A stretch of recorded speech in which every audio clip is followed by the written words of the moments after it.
హైరా Anshi and kiddos. Once upon a time ధని కుమారులు ఇద్దరు, కరంబుడు అండ్ రంబుడు, పంచనది అనే ఒక రివర్ దగ్గర ఒక పెద్ద తపస్సు చేస్తున్నారు. కరంబుడు నీటిలో మునిగి ఐస్ క్లోజ్ చేసి డీప్ తపస్సు చేస్తూ బ్రహ్మగారు వరం ఇవ్వాలని గట్టిగా కోరుకుంటాడు. ఇంద్రుడు చూసి ఇప్పుడు కరంబుడు బ్రహ్మగారి వరం వల్ల లోకంలో చాలా ప్రాబ్లమ్స్ క్రియేట్ చేస్తాడని ఆలోచించి ఇంద్రుడికున్న సూపర్ పవర్స్ తో క్రొకడైల్ రూపంలో వచ్చి కరంబుడిని డిఫీట్ చేస్తాడు.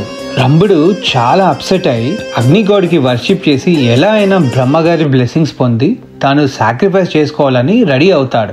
ఆ టైంలో అగ్నిగోడ్ కనిపించి, నువ్వు ఇలా ఎందుకు చేస్తున్నావు, ఇది కరెక్ట్ కాదు, నీ విషయం ఏంటో చెప్పు అని అడిగాక రంబుడు, నాకు ఒక పవర్ఫుల్ సన్ కావాలి, దేవతలు ఇంద్రుడు ఎంటైర్ యూనివర్స్ ని రూల్ చేసి అన్డిఫీటబుల్ గా ఉండాలని, ఎక్సెప్ట్ ఆడవారి చేతిలో ఓడిపోవాలని కోరుకుంటాడు. అప్పుడు బ్రహ్మగారు ఆ పెనెన్స్ చూసి ఎవరినైతే ఇష్టపడతావో వాళ్ళ ద్వారా నీకు సన్ పుడతాడని చెప్తాడు.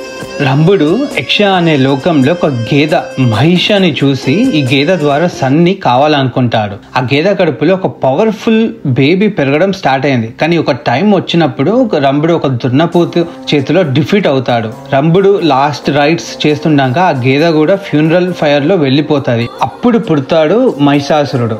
అండ్ మహిషాసురుడు received all the wishes except ఆడవారి చేతిలో ఓడిపోవడం. ఎందుకంటే ఆడవారిని చాలా తేలిగ్గా చూస్తాడు. ఆ రోజు నుంచి మహిషాసురుడు 3 వరల్డ్స్ ని రూల్ చేయడం స్టార్ట్ చేసి అందరికీ కింగ్ అవుతాడు.